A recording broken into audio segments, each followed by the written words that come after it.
Okay, here we go. All right, you get fairy dust and I get fairy dust and Amelie's over there hanging out. She gets fairy dust. It's so good to see you. Welcome, welcome, welcome. And I'm just going to get started. I thought, oh, it's so fun to see the alter egos. I see a princess. Okay, so I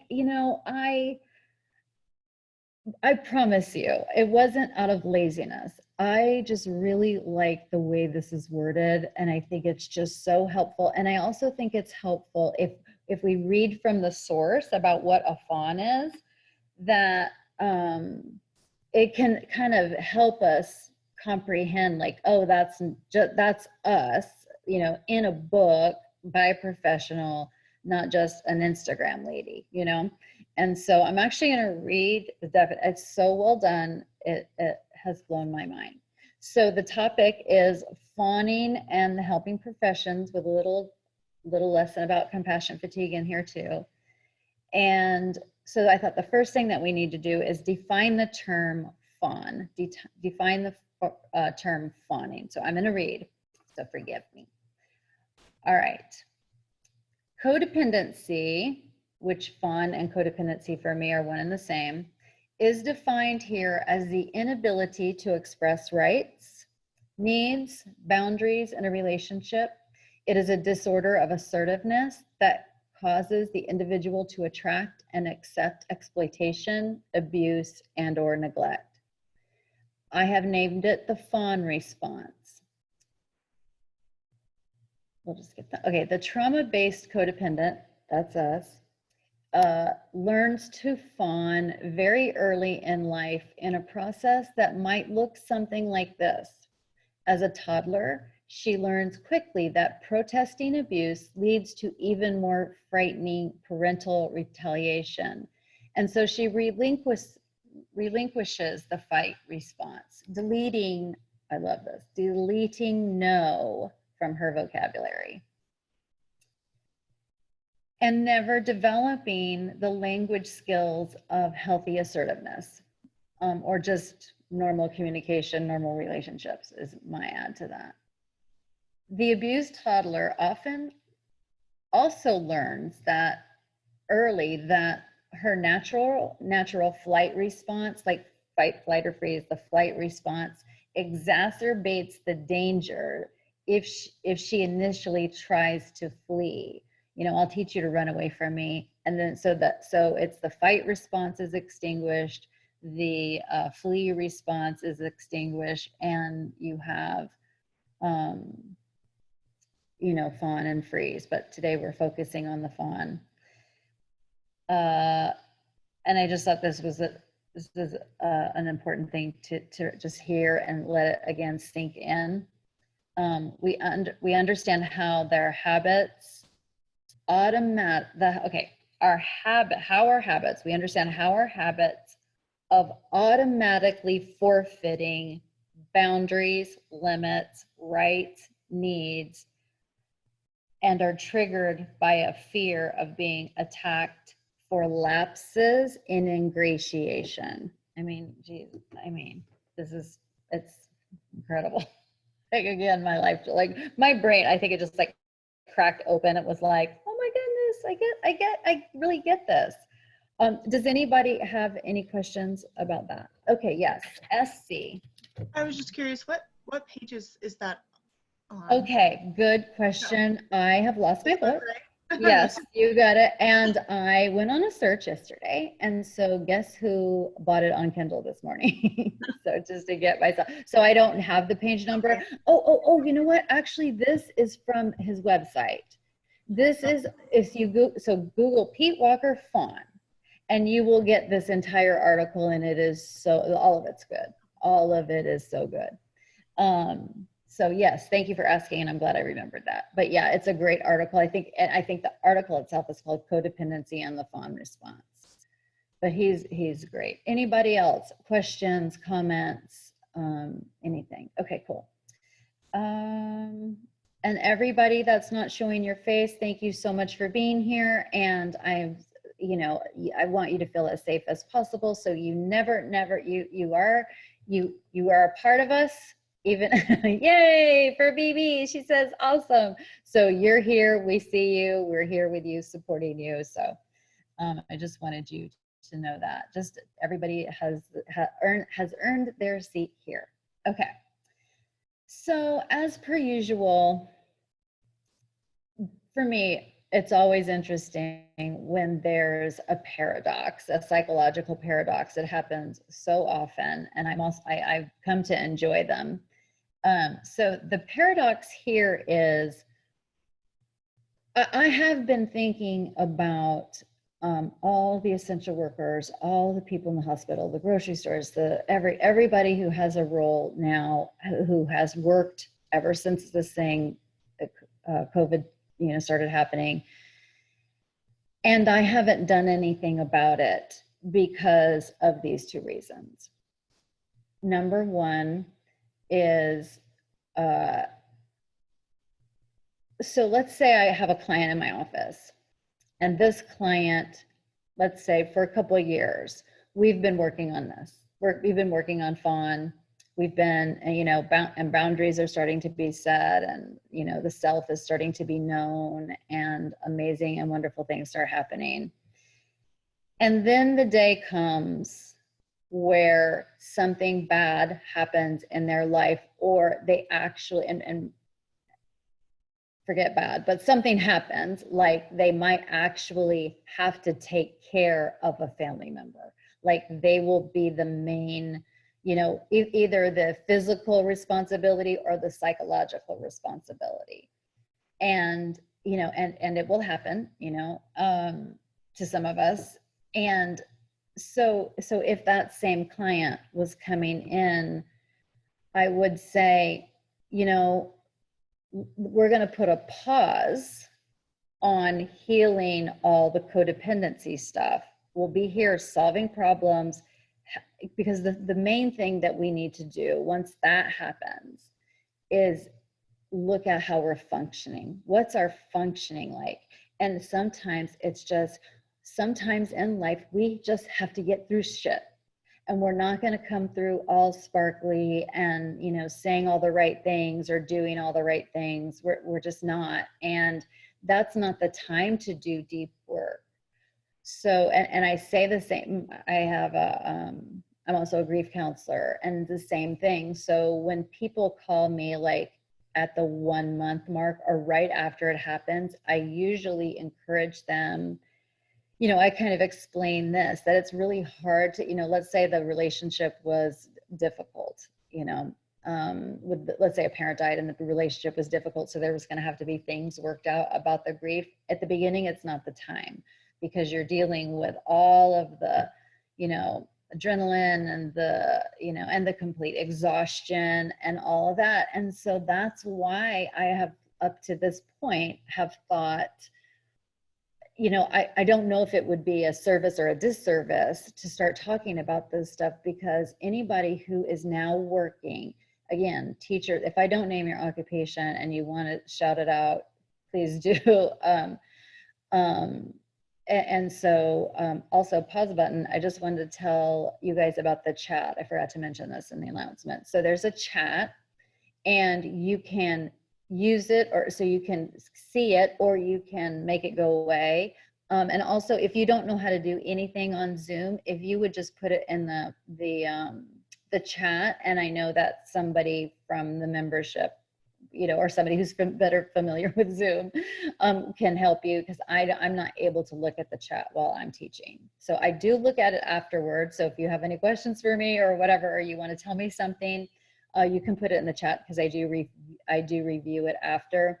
And here we focus on, if we're gonna, if somebody talks about something hard, we focus on I statements, like I've been through that too, or I get it, as opposed to advice giving or whatever. So that's our little thing here. Again, trying to keep everybody taken care of with really good boundaries. Okay, so that's why but somebody asked me for the topic, and so I was like, oh, you know what, it might be an opportunity just to talk about it a little bit, to like open the door to it. Because if you are an essential worker, if you're working through this, you're trying to live your life, and trying to cope with all of the things that we have to cope with because of how our life has changed, it's kind of hard. It's like, oh, do I need to worry about compassion fatigue right now? Absolutely not. Like, it's life fatigue. But I think it might be helpful for this reason. For me, when I learn that there's a thing, when I learn that it's a thing, like the thing that I feel like I'm going crazy over, if I find out it's a thing in a peer-reviewed journal, I got to have my research, then I'm like, it frees me. Then I can stop beating myself up for how much rest I need, or how much sleep I need, or how much, video games I need, or how much, television I need. I don't beat myself up. I give it to myself full permission, because it's like, oh, I'm actually suffering. And therefore it's just like those other times in the past when I'm suffering. So does anybody have any questions or comments about that before I move on? And also you can put your hand up, like your hand, or you can put your little, like a Zoom hand up, your little cute little blue hand. And I see a princess has a question or comment. No, it's just more of a comment, because earlier, a few weeks ago, you said I had something. Honestly, I forgot what it was. So, but it like you said, it made me feel better. It made it feel like it wasn't made up in my head, and that it was a real studied thing. So it kind of takes the pressure off of, oh my God, is this crazy of me to think? And you're like, okay, I'm not the only one. There's so many they've studied it. And so just to like add to that, it really helped me. Thank you. Thank you. I'm so glad. Same to me too. It's just like, okay. And then it also, because for me, it always eventually gets to solving a problem. What problem can I solve? And this, knowing what it is, it's like, okay, well, when I'm ready, that'll be something, a path that I can take to solve these problems that are occurring in my life. The other thing I was going to say is my inner saboteur, like I'm sure like all of yours, I use the word inner saboteur, to me, it's the same as my inner critic. It's my super ego. It's like the shaming and blaming part of my psyche that tries to make me feel bad. One of the things it says to me is, oh, that's just an excuse. Oh, that's just an excuse. And so it's always helpful for me, like I said, if a person, with some kind of credential or credibility, or it's researched or whatever, or even somebody who truly has had the experience. I know that has helped me, even just with the introversion of just hearing people and their experience. That frees me. It's like, again, like you said, I'm not the only one. So it just gives me a little ammunition for my inner saboteur. It's like, oh no, bitch, like it's compassion fatigue. Thank you. I'm not making an excuse. Okay. So I'm going to now define compassion fatigue, quote unquote. And I've used, there's a website called compassionfatigue.org, and I looked on several different websites, and this was kind of like the same definition I kept seeing everywhere, but okay, here we go. Conditioned by emotional and physical exhaustion, check, leading to diminished ability to empathize or feel compassion for others. Now, again, probably most of us on this call don't get to that point because we're endlessly fawns. We'll always be fawns or whatever. That'll be a part of us. So we learn to never get tired of that until our lives were completely miserable. Okay, so I gotta tell you. So there's something that because I used to teach compassion fatigue at hospice. Would do some talks and workshops and stuff, and this is new. This wasn't here in the whatever early 2006 circa Elizabeth. This is new because I've been thinking it, and especially since the Fawn. But this is amazing. Wait till you hear this. This is a dude named Eric Gentry. Oh yeah, and I was thinking, like, I don't know that I would be brave enough if it just came from me. So once again, it's like, thank you. But listen to this. Okay, hope everybody's sitting down. Get ready. Here we go. Might push a button. Okay, here we go. It makes me laugh. Sorry. People who are attracted to caregiving as a job often enter the field already compassion fatigued. We are drawn to these jobs. This part of this pickle is that we are primed and ready for these jobs, and that, you know, we think the job is the job, but it sometimes is just an extension of our fawning. And so for me, well, I'll talk about this in a minute, but I think that's just helpful, and it's just something, again, just to know about. I didn't choose the bug life. It shows me. Thank you. Every now and then, I don't know why one of the chat things pop up, but yes, it shows us. It shows us.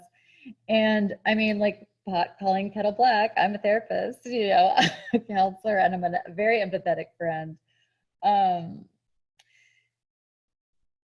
And I know that, so I was I'm an RN, so I was a nurse first, and that was not for me. That was full on, you know, sign me up for compassion fatigue. It was stressful all the time for me. I was always scared of hurting somebody because I didn't think I had it, you know. It's just like, please don't make me do an IV. Please don't. Oh, the machine is beeping. I don't know what to do. Please. Like, it was so traumatic, the whole thing. But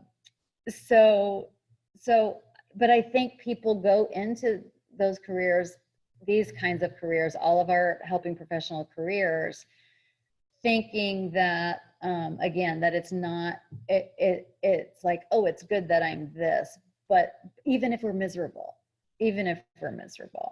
So you see that I finally found something that actually was a fit for my personality, for my INFJ, Myers-Briggs, for my, you know, all introversion, highly sensitivity, like it's a perfect fit for me. And what I do, you know, it's very important for me to be a very healthy therapist with really good boundaries. Like, it's really like top on my list. Like, it's very important to me. And so I have, and I was pretty good at the beginning too, because of, I got it when I was like in my 40s, so my degree. So, but for me, it's a search, and I always think of it in a continuum form, that where does the fawn stop, and my true being, who I am, what I'm, you know, what makes me happy, what lights me up, versus codependency. And I don't feel like in this lifetime I'll ever be completely free of it, but I get closer and closer every day. And then that leads to it's not exhausted. I'm not exhausted. Like, for instance, this is a live, like a meta example for you. I'm very excited to be here. You may be able to pick up on my energy, like it's kind of up, and no caffeine or anything, like, so, and although I will have a nap later, do not worry. But I'm a freeze person. And it's hard for me to do things when I'm super stressed out. I just, you know, kind of just sit and just and become goody Tama, lazy egg. And so so you can see that even though we could call this caring, or we could call this compassion, what I'm doing, it sounds so fancy, that it's serving me as well. It's not altruistic. It's serving me as well. It's bringing joy to my life. And again, you know, I can talk about psychology until the end of time, and I will never get tired. I do want to say, as I was reading the Pete Walker book this morning, he combines two of them. Like, he has a fawn and flight together, and it's so interesting. But under that, so what that means, it's like a fawn flight activity. So fight, flight, freeze, or fawn. A flight activity is being super busy, you know, taking care of everything. So I'm fleeing, but in space. Like I'm not leaving the house and I'm not leaving my workplace. But I can flee. Oh, I got to do this. I got to do that. And one of the terms he had in there was super nurse. Like it was in black and white. I'm just like, oh my God, super nurse. And then there's a whole like paragraph after that.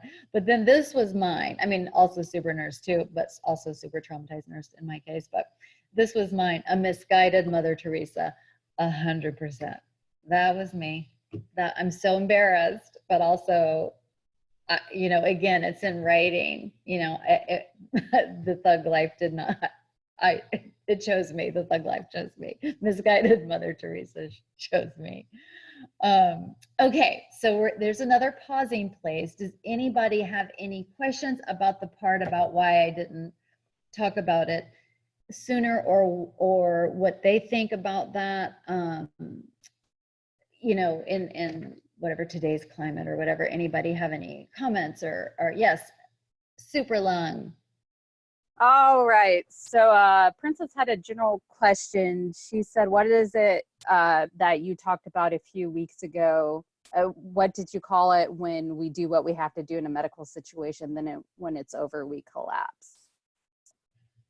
Oh, good. Oh yeah, this is coming for us all. Okay, it's called post-event collapse syndrome. Post-event collapse syndrome.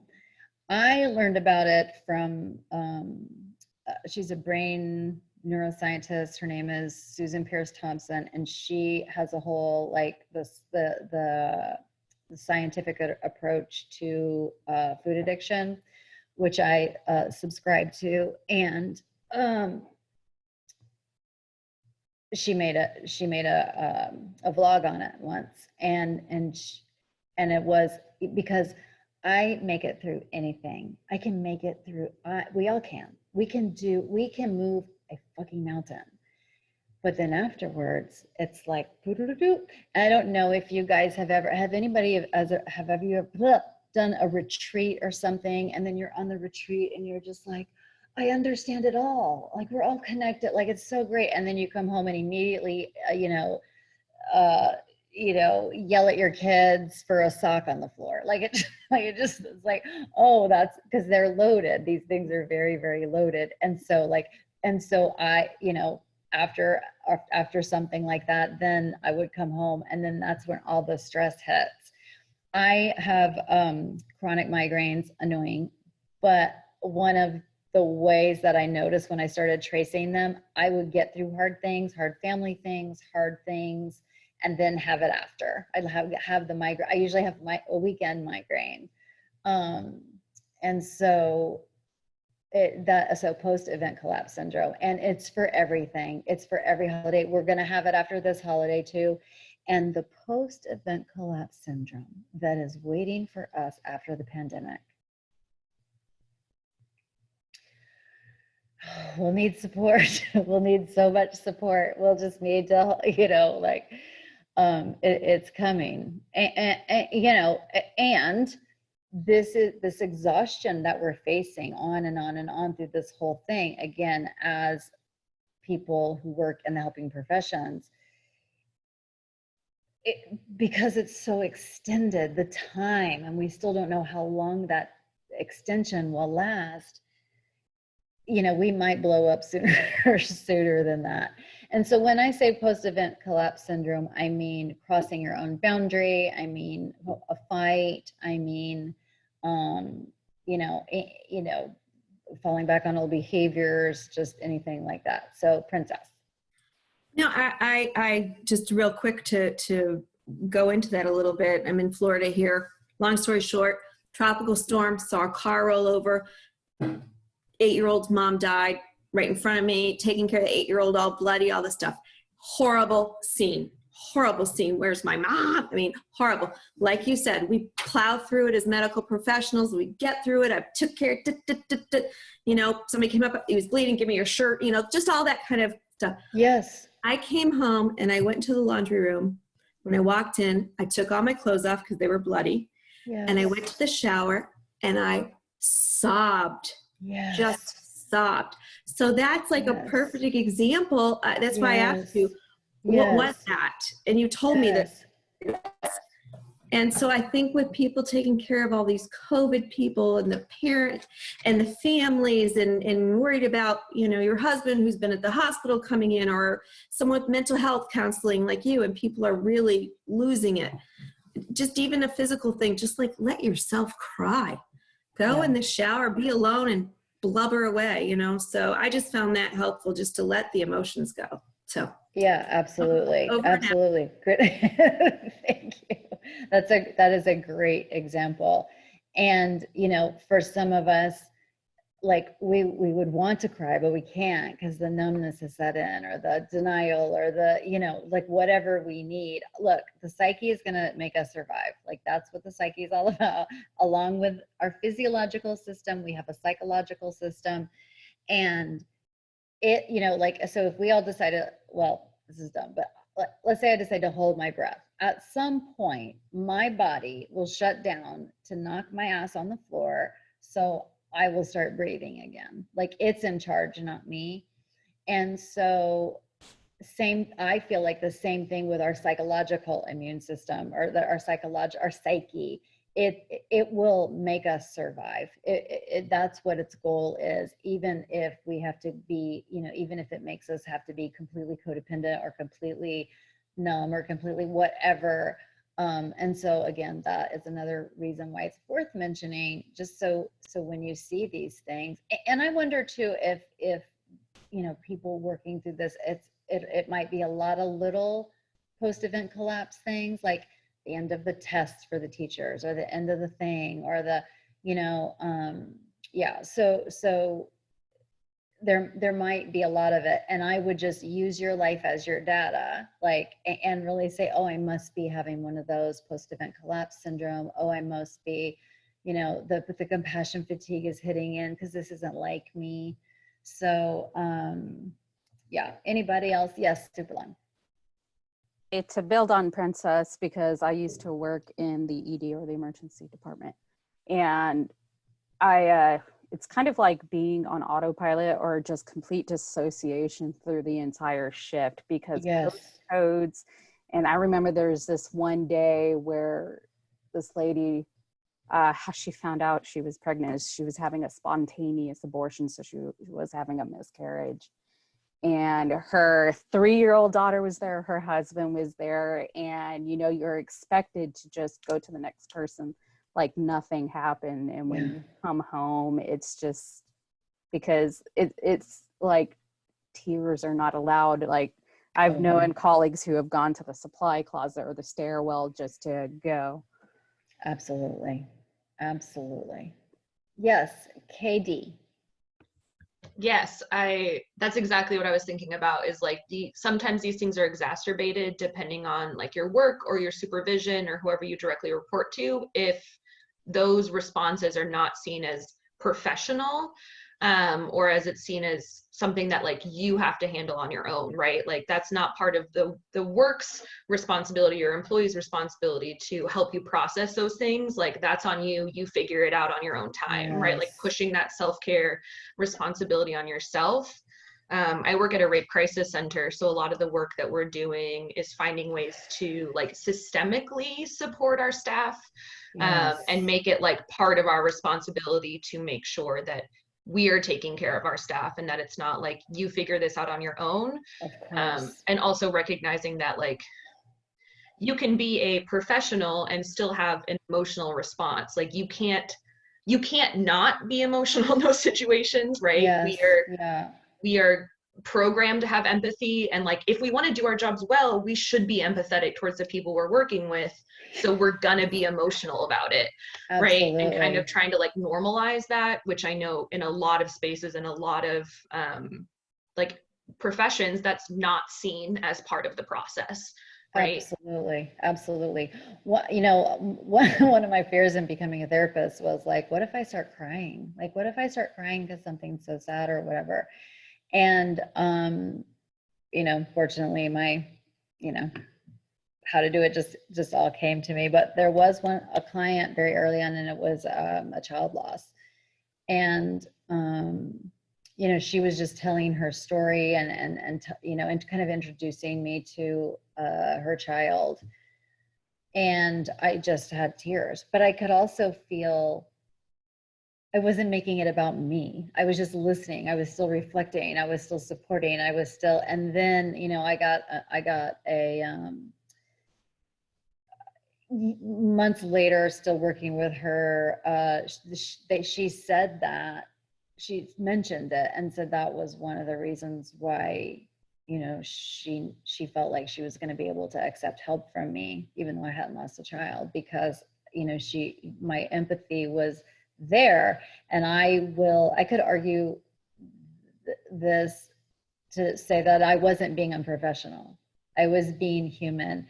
And of course, all of us here, like, we always prefer real over whatever else is going on. We want the real thing. But I think it's, you know, and unfortunately, there are those people who would go through something like that in my role or your role, Katie, that that would make it about them somehow, you know, like, just, you know, oh, this is so hard for me. It's like, well, you know, okay, next. Yeah, so okay, so the next thing I want to do is I'm just going to name symptoms. And if it helps you learn to take notes, do. But these are all easily found with just a Google search. And then, of course, if you can't find something that I've said, just DM me or email me or whatever, and I'll get it to you. But these are symptoms, and this I did get from the compassionfatigue.org. I think it was called compassion fatigue awareness something, I don't know, anyway, something like that. But it is compassionfatigue.org is the site. Okay, so I'm just going to list some symptoms, and you can, like, raise your hand, or you can you know, just make a tick mark. Just make a tick mark when you hear, like, oh yeah, I've had some of that. Okay. Blaming others, bottled up emotions, isolation, complaints from others, or actually it's an unusual amount of complaint from others. Voices excessive complaints about administrative functions, substance use, overspending, gambling, overeating, poor self-care, legal and money problems, nightmares, apathy, sad, no pleasure, difficulty concentrating, preoccupation, inability to say preoccupation, in denial about problem, absenteeism, breaking work rules, incomplete assignments, reluctance to change. So that's just some general, but I always found it to be helpful. And as I was reading these, I could see the you know, the ones that I had. And I think we're all learning, again, with the new normal, is our stress limits are different because we're still having to process and understand everything that's going on anyway. But I have one more list. Where'd it go? Of where did it go? Let me see. Hold on one second. Oh shoot. Well, I don't know where that went. So change next subject. I'll talk about that thing in just a second that I missed. But the opposite of compassion fatigue is compassion satisfaction. And there is an assessment which may be helpful, and it's called the Professional Quality of Life Scale. Once again, just DM me, or, you know, if you can't find it, but the Professional Quality of Life Scale, and it'll give you a little assessment, like, you know, rate 1 through 4 or something, and you can get a glimpse of you know, how you're doing. And it might be helpful to you. This is what I think I might do, is how I was before the pandemic. I might try to, like, go through, and that's actually, I would do that first, and maybe, like, with a different color pen or something, or a pencil, and kind of go through and say, just recall back to the day, like January, how it was for you in January. And you can go down like, well, in January, yeah, I think I was this, or I think I was that, or I think this was fine. And then you do it again now, and then that will may be helpful to you to see what's changed, what's evolved, what's worsened. And you may have a new understanding of why that particular thing has worsened. I know that one of my, that's the thing I was looking for. I thought there's a list of, and I will find this if you want me to send it out later, but there is a list of how the institutions, what they see with when they have someone who works for them that have compassion fatigue. And it's a list of different things, but I remember very early, it struck me, because I don't, of course, also it's like, I don't have compassion fatigue if I love my job. That's not true. We get it, even if we love our job. But I remember not doing good notes was a sign of compassion fatigue. I'm like, oh no, I got compassion fatigue. Because again, taking good notes is part of being a good therapist, good nurse, whatever. And so it's like, okay, I gotta, reel that in. But something might else have to give. I might not be able to do that thing after work. I might have to, all right, like get the notes done and then go home and crash or something. So anyway, that's my, I'm gonna talk about two more things and then we'll just completely open it up. This is called, this is mine. So if we can't find this online, I'll give everybody a copy of it, but this might be helpful too. It's like a wheel of life kind of a thing. And it's compassion fatigue impact areas. And here we have relational, physical, professional, intellectual, emotional, spiritual, and creative. For me, creative goes right out the window. Bye, it was nice seeing you. Can't wait to see you in the future. But I point that out, and what the task would be, you would just kind of like color in what the impact is on each one, and then again you can get a visual of the psyche, how the psyche is doing. But I mentioned this to understand that compassion fatigue isn't just at work; it's us, like it's all of our life, and yeah, okay, and then. So I mentioned that book, Joyful, that in my thingy, we're doing it, this book. And here's why. Everybody on this call has to get this book. It is required reading. This is not an app, just in case. This book, Joyful, The Surprising Power of Ordinary Things to Create Extraordinary Happiness, Ingrid Fattel-Lee. So she's a designer, not a psychology person, a designer. And she went on this long journey to find what is it about things that bring us joy? What is it? Like, what are the qualities? And there's, the whole book is about them. It's energy, abundance, freedom, harmony, play, etc., etc. But when I read this book, it was a game changer for me. Like already, I just immediately put more joy in my life by some of the examples in this book. But what I thought was when my clients that are grieving can read, because it's really hard to fucking read when you are lost, and same here. Difficulty concentrating was one of the symptoms. So it's like really hard to do.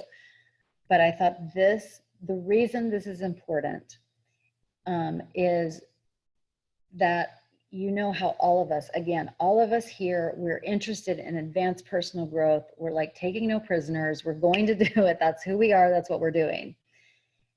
And it's hard.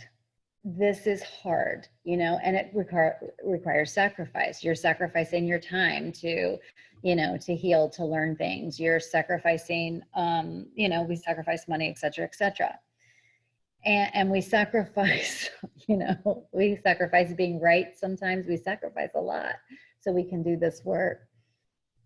And this, if we can put just put some of this stuff in our lives, it's free. Like if I gaze upon, again, like these little sequins here, it just makes me, I bought a mask that has full sequins. I will show you on Instagram. I don't give a fuck because it just brings me joy. I don't have to work for it. And that is really important to me because I've got a lot of shit I got to keep working on, and I need any help, any boost I can get. And so this book has been a game changer for me. I posted it on Instagram when I first found the book, again, just raved over it, loved it so much. And I mentioned that, you know, just for my grieving clients, I think it would be a great thing because you could just put, you know, again, light, open your windows, you know, whatever, buy one of those little rainbow sparkly things, like these things without trying, light a candle, like it just helps. I don't know why, but it just does. And she helps explain why some of these, but it's, again, it's effortless. It's effortless. And we need that now. We need as much effortlessness as we can get. All right, so that's my long lesson. If you don't remember anything from this call, well, it'll be recorded and I'll make sure that you have access to it, but that's okay, because again, difficulty concentrating is one of the symptoms, and we're just, you know, really honestly, we're just doing the best that we can. And the way that I look at it is I'm just trying to get to the other side of this with as few scars as possible. With as few, you know, amends I have to make as possible. As few, you know, it's not going to be pretty. You know, it already hasn't been sometimes, but that's what I'm going for. I'm not even going for good. You know, I'm going for good enough. You know, I'm going for like, well, at least that, you know, at least I didn't, you know, do something catastrophic or anything catastrophic happen to me. So I would love to open it up if I have any questions or any, like, maybe this didn't quite fit your particular job or something, that if you have any questions for me or comments about anything, I would love to hear them. SC, you go. Yeah, thanks so much for doing this. I really appreciate it. It's helpful for me because I do work in grief and I'm kind of new to it. Yeah. Fairly new, but I tend to be the kind of person that just wants to consume all the information about it. And so I've like watched so many webinars and been in so many groups and you know, read all the books and just kind of going nuts with all that information. And I was talking with a friend of mine the other day, actually, who's a counselor, and she was like, so how do you handle like all that information? You know, are you doing okay? Because you might get compassion fatigue if you just like go nuts with all this. And then I'm also helping people a lot one-on-one who are just coming out of the woodwork, you know, asking for support. And I even had like a crisis situation a couple weeks ago where someone I had met one time before called me, and because her son was threatening to kill himself that day.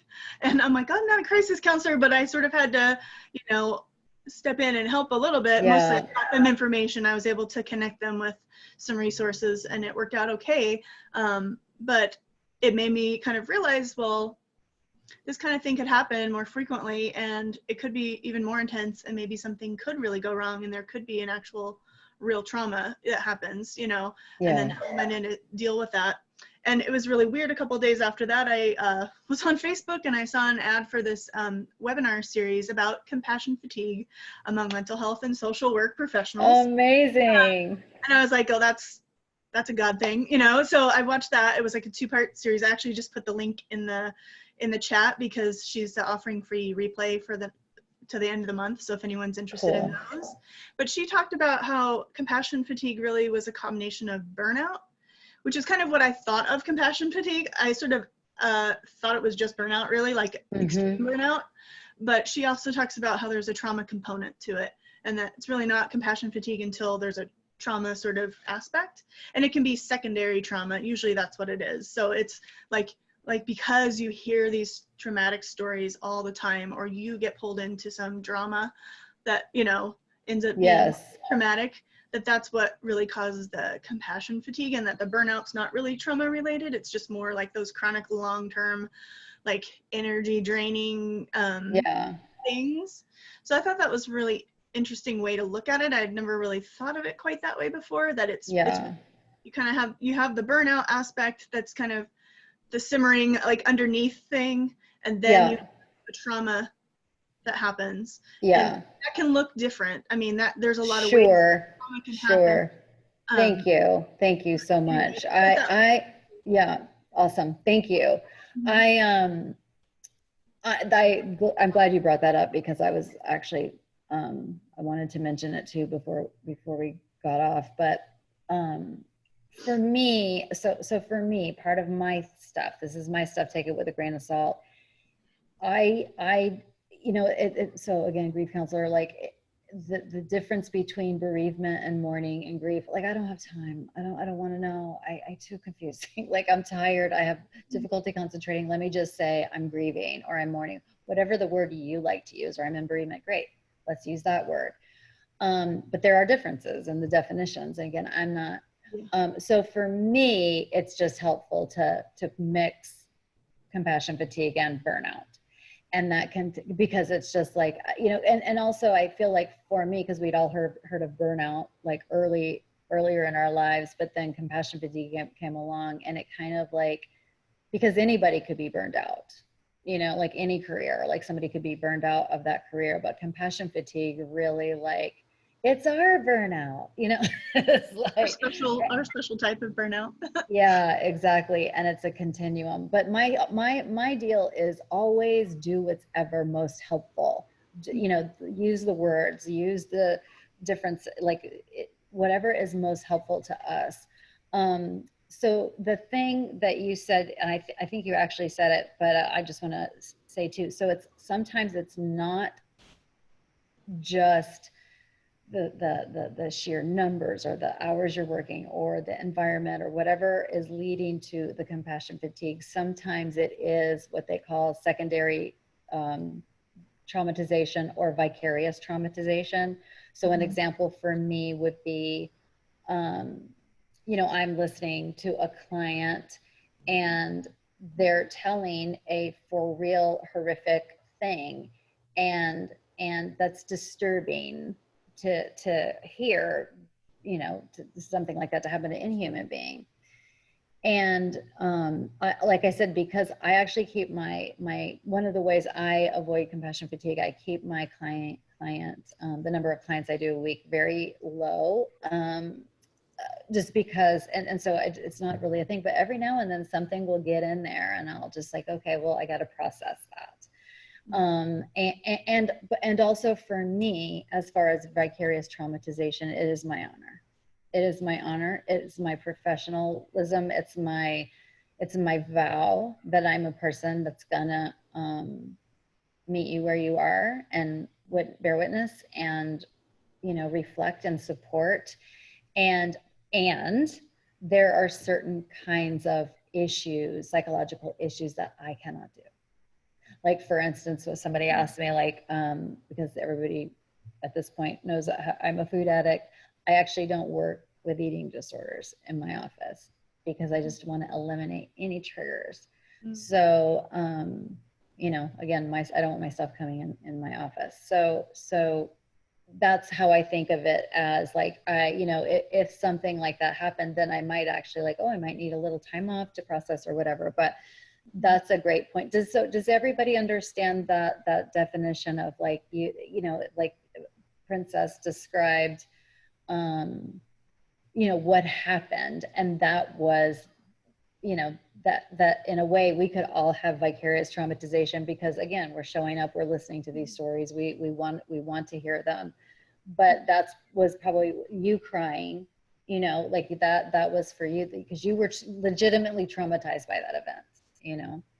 So but again, like and I don't think of that as fawning. I really don't. I feel like that, I think it could be, when you don't take care of yourself and put yourself with clients.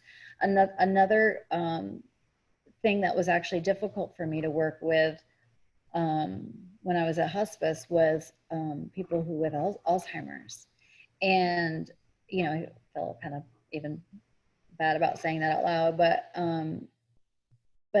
it's very upsetting to my psyche as a child of alcoholics when somebody's really not in control and don't understand, and you can't really figure out what's happening, you know.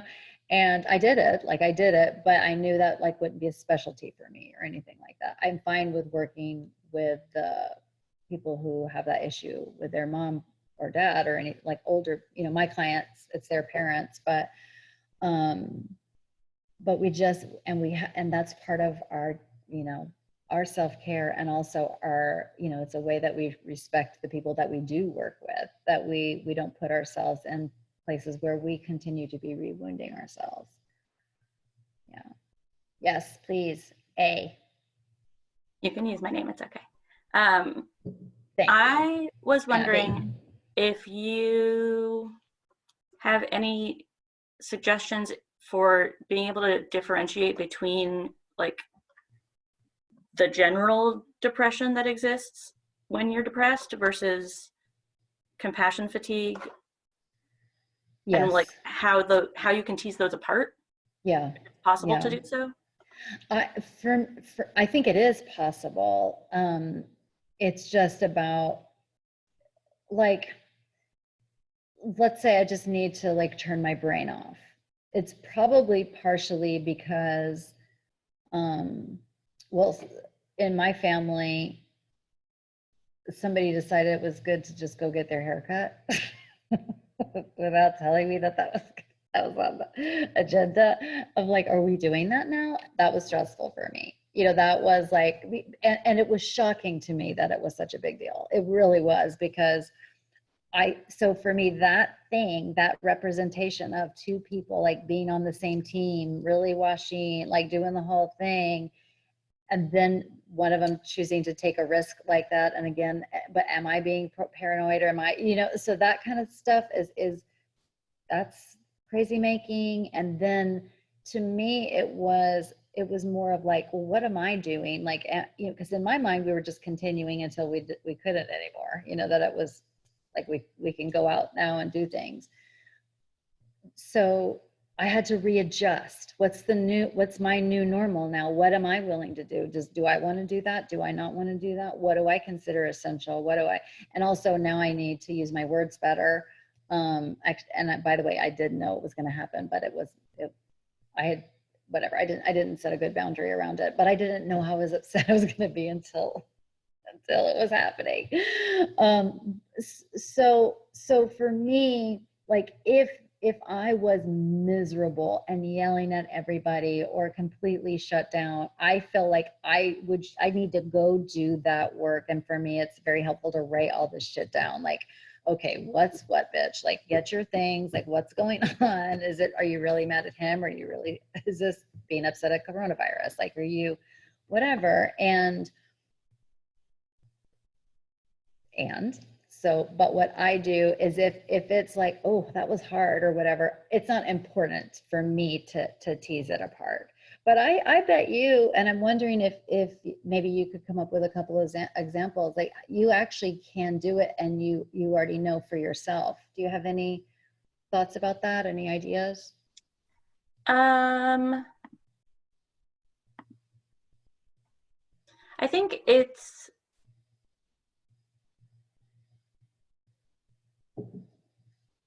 I guess no. Okay, great. Honest, yep. I think I just have a hard time with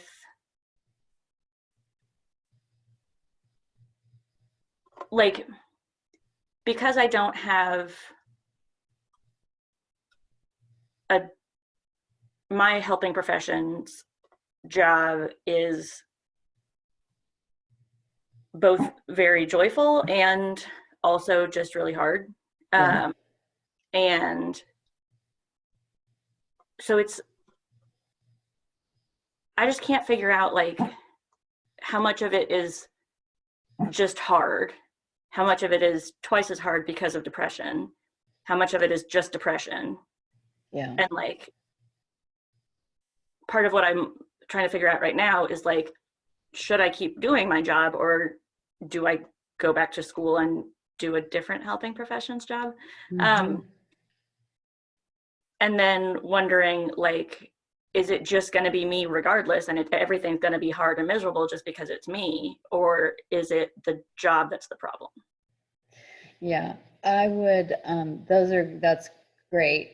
I mean, that's so well said. And I think we can all relate to having that experience. Like, what is this? And for me, one of the things that I would do is, again, this is a very hard time to do it, but I think of it as my depression comes first. So if I'm depressed, again, I've got to do the things that I know to pull myself out annoyingly, and I've got to, you know, really figure it out.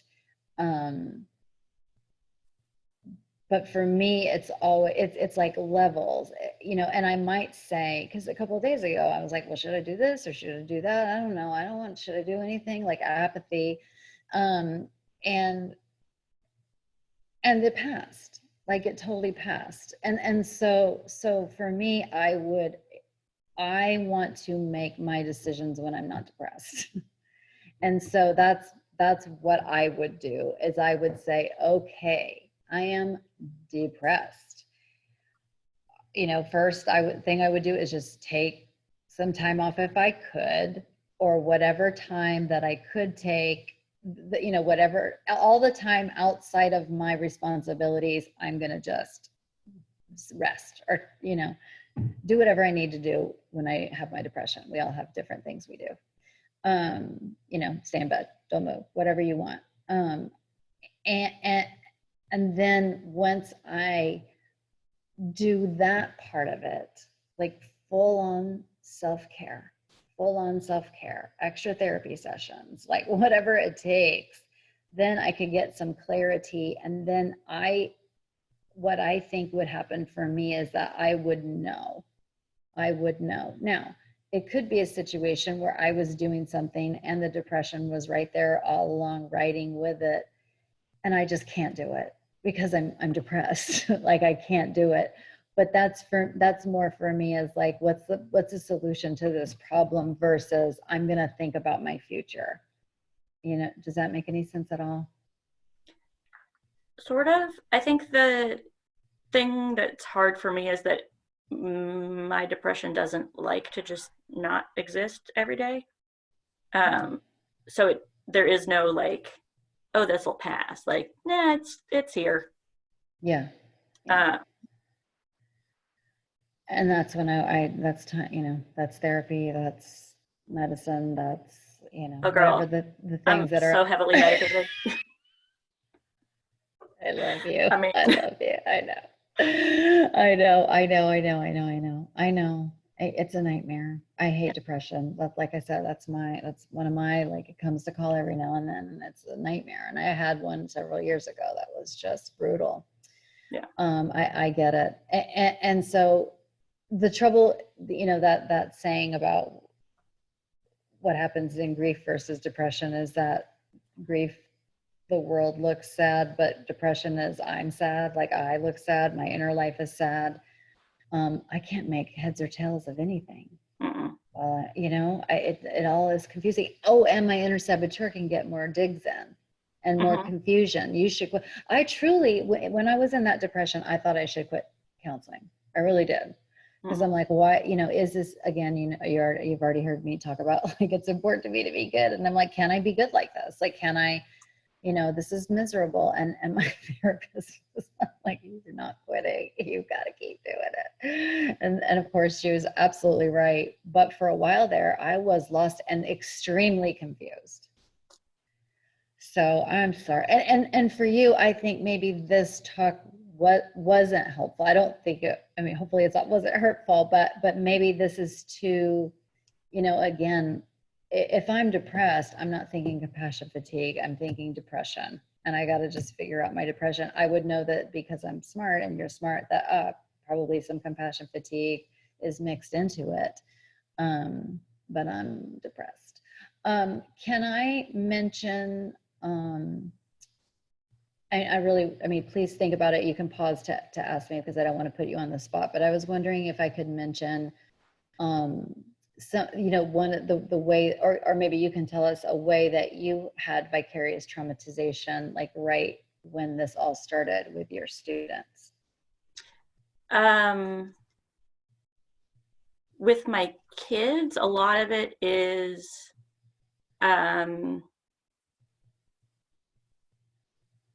the fear of basically like, you don't need to participate. Like the fear of them losing all of the skills that we've worked so hard for, the fear of like I have 8 students, 3 of whom are siblings, and their home life is not great, and so knowing just the fear of what could be happening with them. That's what I was thinking of. Like we know when I was thinking about, you know, talking about it and then seeing you, I was thinking like that's part of what that was. It's brutal. It's so brutal. And you feel so helpless.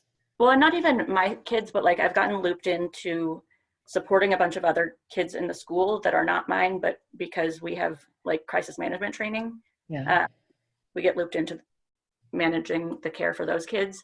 And so there's one kiddo in particular who like was having all of these severe behavior issues because he was living at home with his abuser who he was not supposed to be living with. And like, so knowing that he was stuck in lockdown with this stuff. And like, there's another kid who was having a lot of trouble at school because he was now living with his grandparents in the same apartment where he watched his mom kill herself. And like, knowing that he is now in lockdown in that apartment is just like horrifying. It is. It makes me wonder if that is actually playing a huge role, like for you. I mean, it would for me, because I would bet a lot of money that every single one of us are highly sensitive people on this call, like extremely sensitive. So that's brutal. That's brutal and again, that helplessness, there's nothing we can do, is depressing. Yeah. One of the, and today's not the time, but a piece of work that I've had to do is to, actually saying it right now just feels wrong after thinking about those kids, but getting just the boundary of what I can control and what I can't control, and as it relates to other people, and also my patients or my clients or my children, you know, or my students or my you know, client or whatever, that, you know, greet it. I'm going to say for me, because again, it feels just icky to thinking about kids, but even though it's still true for kids, that you know, we're truly helpless when they are, you know, unless they do something that we can call to have them reported or whatever, like if they do something like that and we could call. But even that, you know, it sometimes doesn't have a happy ending. But that I'm going to go ahead and let another person, and this is the Fawn, because if I'm the misguided Mother Teresa, hey, how many other misguided Mother Teresas do we have here on the call? Okay, look, thank God I'm not alone. Thank God. How about super nurses? Any super nurses or super teachers or super anybody like this? Like, I see your little hand. Super nurse. Is to greet, you know, again, if this sounds cheesy, pardon me, but it's just like, as like a namaste. So the meaning of that is, you know, the soul in me acknowledges the soul in you or whatever, but that I'm me and you're you. And I don't particularly like the consequences that you're living, but I have to go ahead and, you know, understand that that isn't mine to control or to fix or to, you know, like if I'm a nurse, you know, this person comes in with an issue, it's my job to, you know, comfort as much as possible and, you know, do all the things that make me feel like I'm in integrity in my position, but also trust that this person has their journey and that it's not my job to take away their consequences of their choices. It's not my job to protect anybody, except for children, from the consequences of their choices. Yeah. So, but again, we're going to serve, but that's what I did. I was trying to, one of the things I say, because I have food issues and I had a weight problem my entire life, was obese, like as a chubby as a kid, obese as a teenager. And I really, looking back on all that, extreme codependency, extreme, you know, Fawn, I was eating everyone's consequences and it was showing on me. I was eating them. I would take their consequences for them. And then I had to eat over it to do that. And I don't, it's been a hard truth for me to come around with, because my therapist, who is my Dumbledore, who's taught me all this wise stuff, is that it's actually dishonoring a person to try to take away the consequences of their choices. It's they get to live the consequences of their choices. I'm making different choices. And so I'm living the consequences of those choices. That's why I do advanced personal growth work, because I want the consequences of that. I want the consequences of that life. Okay, anybody have any, and Abby, I'm sorry, like I send you so much love, obviously so much more fairy dust. That's just for you. I'm sorry, I got the, you know, I have depression. It's a nightmare. And I'm just sending love. That's really all, you know, I wish I had more.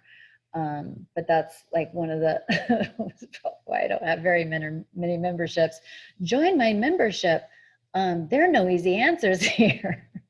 Like, who wants that? No one, except for us on the call. Anyway, okay, so anybody else? Comments, questions? Yes, super long. Okay, so how much does empathy itself have a role into playing a role into compassion fatigue, especially as an HSP and Fawn? How much of that will contribute into that, and how do you start recognizing that lines? Because and you start taking on their crap, and then it just goes and goes and goes and goes and goes. Yeah. A very annoying word. Boundaries. I don't know what that is. So how can I recognize a line? Exactly. One of the consequences of one of the consequences of compassion fatigue, again, when it's our job, is that, you know, it is the empathy piece. And then that's one of the things that goes, like, we stop having as much empathy. And then we're not, and if that's me, then I'm not only losing the fun, because I mean, I guess I'm not losing it, but it's like, so the consequences of giving is I start to have resentments.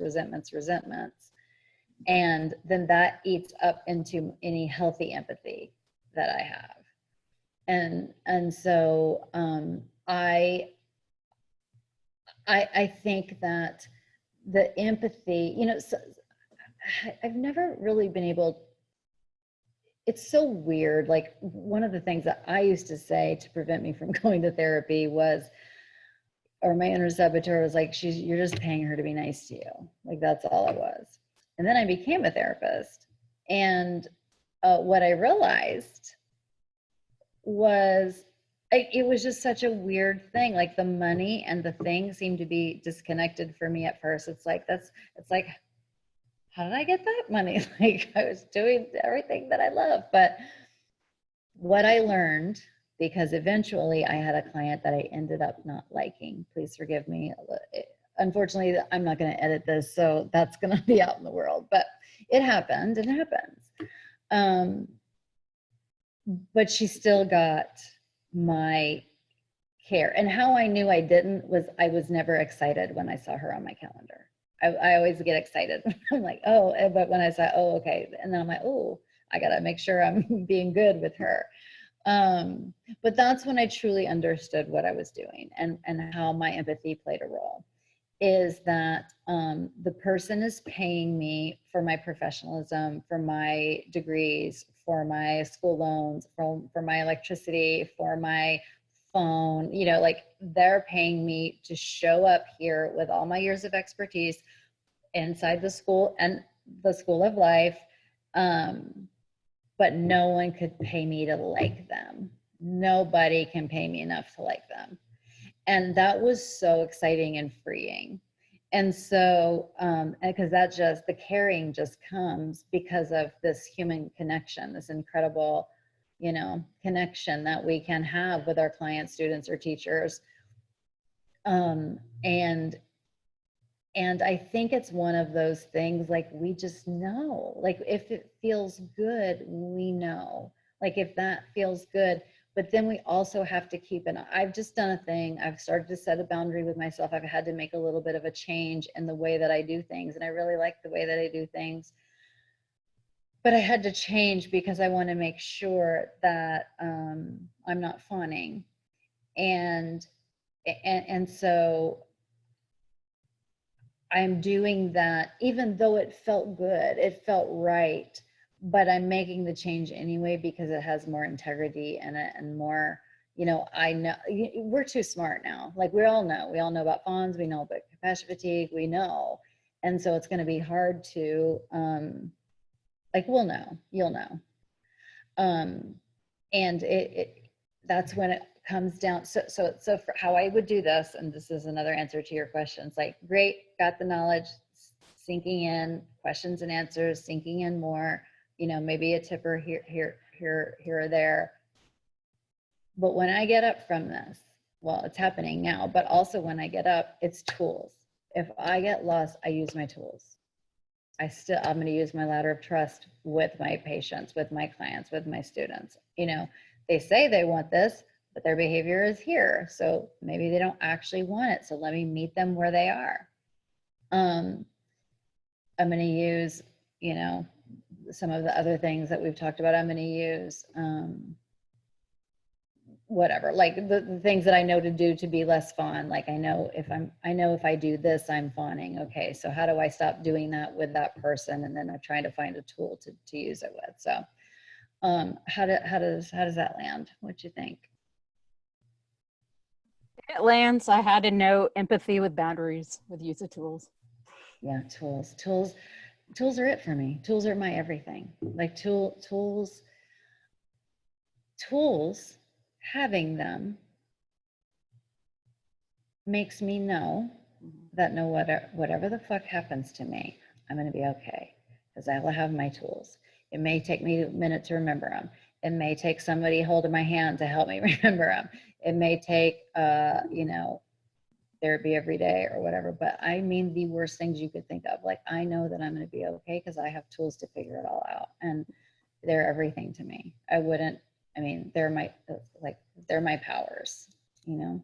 Yeah, I was thinking of that fracking triangle again and how much I hate trig. So, and I was like, oh, you're making yourself a triangle with their problems and that person, and that's a no-no.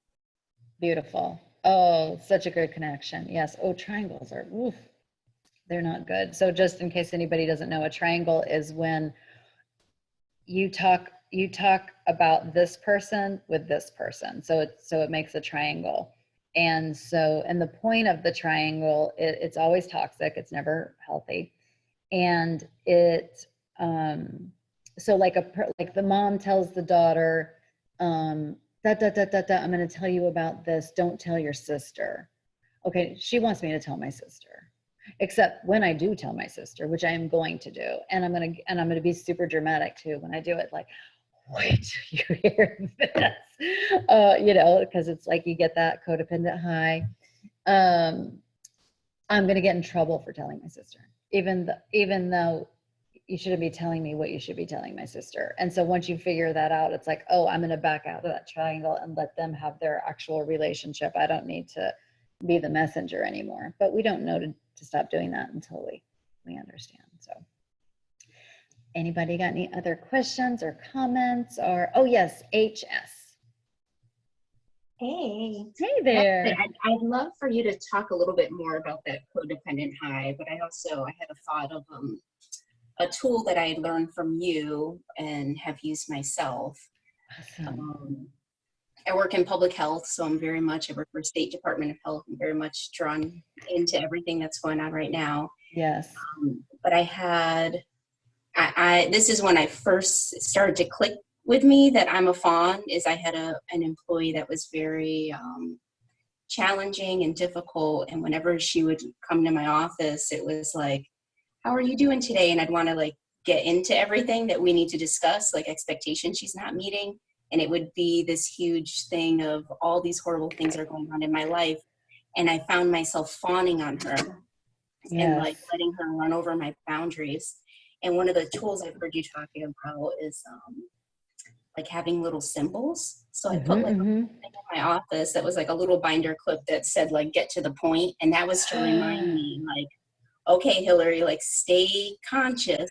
Like I need to make sure I get to this point.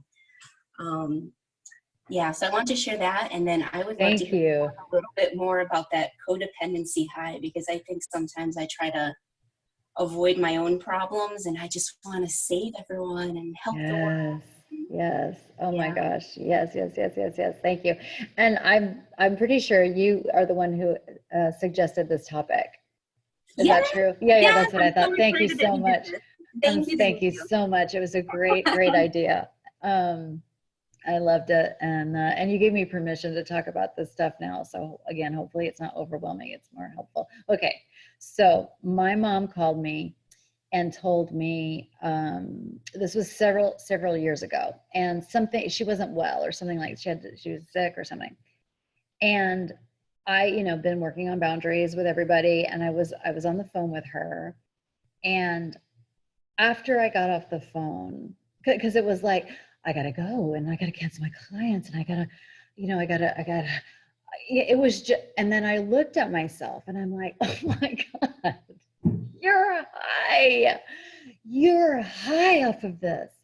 It shocked me. I didn't even know it was a thing, because I know about a food high or a purge high, but not a codependency high. And I got so excited I had to put the term on Urban Dictionary. And then from there, okay, so then the next time and so the other part of a codependent high is like, so knowledge is power. So anybody in the family system who has knowledge about something else, oh, they love to like I said, wait till you hear this, it's drama, it's, and so for me, it's just like, it's just such a high. Okay, so then fast forward several years, same thing. My mom called and I noticed that I was still a little high, but I had noticed it had improved greatly. And that I was conscious of it, like in the sense, because how I got aware of it off the phone the first time, I was like, why am I feeling so amazing? Like, it's just like, I'm like, and I'm like, oh my gosh. And so then I saw it still happens, because I still had that, but less of save the day, less of that, just, doing the next right thing, trying to put the other in. But that is one of the reasons why it's hard to give up codependency and hard to give up fawning, because we do get rewarded for it. I know that I got codependent highs when I got points, or, was the star or whatever, like, oh, she did this. I mean, obviously it doesn't last long, but it's like, like a little bit of a lift. But I'm telling you, I swear this is true, when you told me that you had used that tool, the symbol, I got chills. Now this may be, I don't know if I want to call this high, but I just want to advertise it, because please no, it's worth giving up the codependent high, because this advanced personal growth work feeling is awesome too. Like, and no, I would have never known, but just, this is why I love these meetings, is because hearing each other and like leaning on each other's strengths and ideas, and just seeing that there's other people doing this, it gives us a lift. That is not like a codependent high. That's a true, and because the lift, it's one of clarity and sobriety, but it just is awesome. So that's where I got a codependent high. But I think that we could go down the list of all the codependent traits, and I might do this. This sounds fun, actually. And just like, oh yeah, high, that's a high, that's a high. Of course, we have to have the lows of self-hate and all that. But yeah. Can you relate to any of that, the codependent high? Oh yeah, and I like how you kind of differentiated the two. Like, and I think it relates back to our last call when you differentiated between caregiving, which feels really good, and caretaking. Yes. So like when it feels icky afterward, like, oh, why did you do all that? I resent this.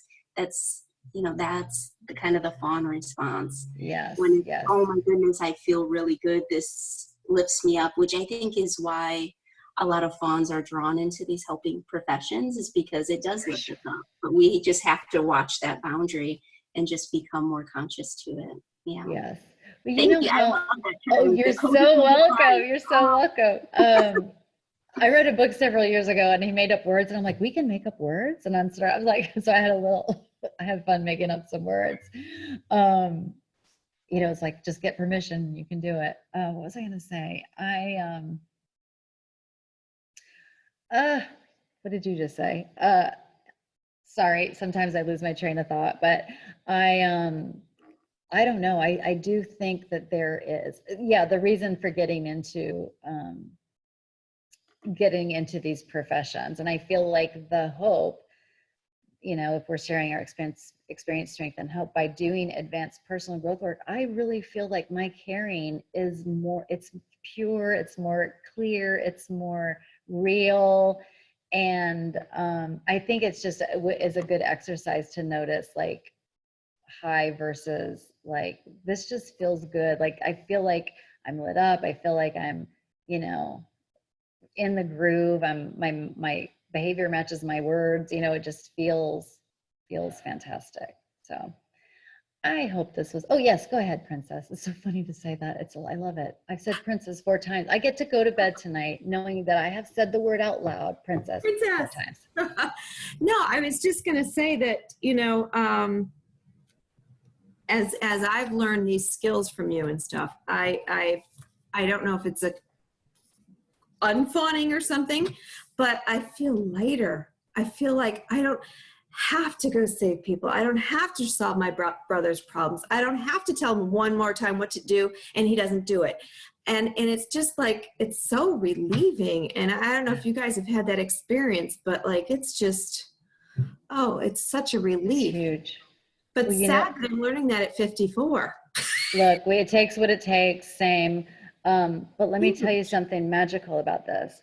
This is, for me, the magical part is, that space that used to be distracted with trying to fix other people's problems because you thought that's what you were supposed to do. And then you go, yes, and then you unhook from that and realize, like, oh no, everybody, you start noticing the patterns and the dynamics and stuff. It gets to be in there, your fucking life. Our life goes in here.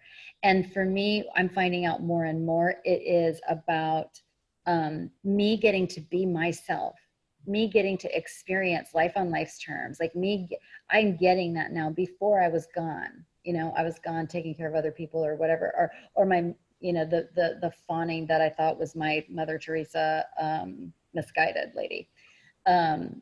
I got a life, and then I got to find out who I am. And then I found out, like, that's really enjoyable to get to know yourself, and your life changes. And as a person of faith, I thought I was being the good Christian Mother Teresa.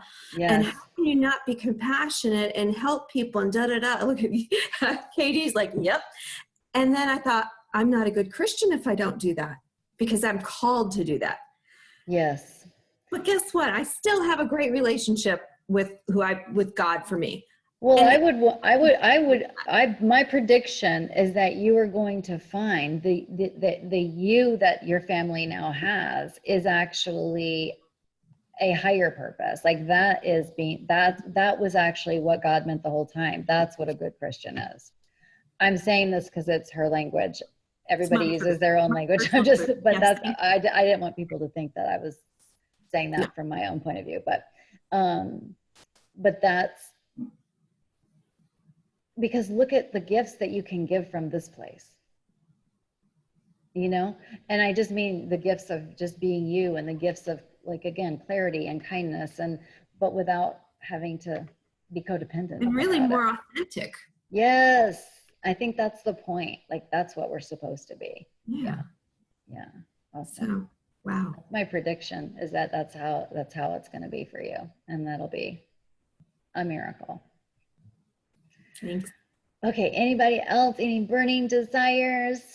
Anything else? Yes, please, KD. I think this is like all wrapped up when other people are talking about, but the thing I've noticed a lot lately, and that I think has been amplified by our new normal, is that it's hard to live in the gray. It's hard to live in just this, like, there's no answers, there's probably no like right way or wrong way to do things or handle things, but this like constant need to know that we're doing the right thing. So I've noticed that doing that more like in my professional life and also my personal life, of just being like, I think I'm going to do this. Like, what do you think? That's the right choice, right? Like, and I feel like that's where I'm really struggling, is like, it's constantly second guessing everything, because I feel like it's a totally new environment and a whole new thing that we're doing. And it feels like the stakes are higher. Right. I work with folks who've experienced trauma. I work with kids, and it's like, it feels like everything is like life or death all the time. And so it's always like, so that's what I'm supposed to be doing, right? What do you think? You also would have made that choice, right? Yes, exactly. Oh, exactly. And I feel, and that's one of the, again, permission for everybody to have their imperfection practice. Like, we're not going to do this perfectly, and that we can, if I make 3 decisions out of 5, or maybe yes, let me change it. If I make 2 decisions out of 5 that are just kind of okay, I feel like I'm doing great. I mean, I feel like that's as good as I can expect of myself. And if it goes better, great. The other thing is, I'll just say it real quick, but this is how I think about things is, oh, hold on, just went away. Nap's getting closer. Is get the data from it. So here it is, guys. Advanced bitches always win, because we either get what we want or we get more information. And so that's the data. It's like, oh, when I made that choice, that didn't go well. Maybe I'll do it a different time, and just really give ourselves permission to, like, be the computer learning it all in this, again, new normal. Just like full permission. And if the 2 out of 5, if you need 3 out of 5, I'll let you have it. But I'm good with 2 out of 5. Like, we're being asked a lot. We're all right now, right here, we're all surviving a pandemic. That's what we're doing. That's where the other 3 are going. We are literally surviving a pandemic now. I have to remind, I just feel grateful for the opportunity to get to say it out loud with that kind of enthusiasm, or, gravitas. So I'll remember it too. Like, we're surviving, we think we're going to go do the dishes, or we're surviving a pandemic. And for those of us in the helping professions, we're, we really, really, really want to walk the walk, because that's going to make us feel better than anything, and we're modeling for the people that we're helping. By not fawning them, we're actually modeling, and it's refreshing and awesome. It's new, So it will still be uncomfortable, but yeah. Yeah, that's something that we talk about. So these things came from my supervisor, so I cannot take credit for them, but I would love to pass it on to folks. Often he reminds me, one, that setting boundaries is setting that, like you said, setting that example for our clients that they can set boundaries and that they deserve people who also set boundaries and respect their boundaries. So like by us doing that personal work and doing those things is actually helping our clients. And then he also always reminds me when I like do that fawning of like, that was the right choice, right? He's like, well, first of all, we're never all going to make the same choices, but if your choice is rooted in your values of this work, being survivor centered, being trauma informed, right, making like empowering others, then you made the right choice. Absolutely. There can be 10,000 right choices. There isn't one right choice and one wrong choice. If it's rooted in those values, like you're doing great. Absolutely. So. And are you, do you consider yourself a highly sensitive person? Like, do you have that, like intuitive and all that?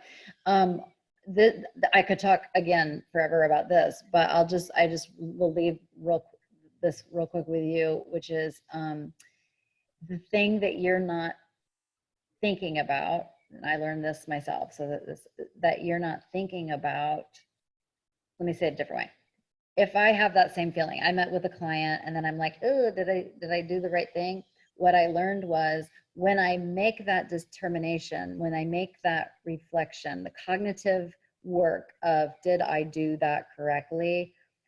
The thing I don't include in that is the intuitive information I was getting from the client in that moment. And that is an intelligence. That is an intelligence. And so, and we can't have it in the past. Like we can't, I can't go back, but what I can say is that I trust my intuitive nature. I trust it. And so I trust my process and I trust my client's process. And whatever I said in that session was exactly what was supposed to be said. Not because I'm cocky or brilliant or anything like that, but because I can trust that. And I liked how you also included values. I throw that right in there too. That is awesome. Yes. That if, yes, yes, and all the yeses. So, but yeah, so we are getting, I had a professor that said, because it was when I was in school and was listening to my tapes of sessions, which is very brutal. He told me I should have talked about that thing. So, you should have guided her on that. And then I felt like a horrible person, terrible counselor. And then later I realized, oh, what he's not privy to was I saw her eye move or I saw her look down and I knew it just happened. It wasn't, I didn't have to do it, that I knew that was enough. That's enough of that she could take in one day, and I truly believe like, the whole sensitive thing, like, it's like saying we're too brilliant, like too sensitive. It's like, thank you. I know I am. Thank you. I'm very proud of it. But yeah, that is, to me, it's an intelligence more than anything else. It's an intelligence that we all get to have. Snap, snap, snap, snap, snap, snap, snap. Like we have it, and we're just going to keep getting better at using it. But I love that. Thank you. Thank you. Thank you. Thank you so much for being here. I'm so appreciative. This has been so neat, so life fulfilling. Like, it's just great. I just really appreciate you. Thank you so much for everybody just here, like being here. Thank you for anybody who shared their vulnerable issues. Like, I'm so grateful. All right, so I am going to end it, and I will say, love you. Bye.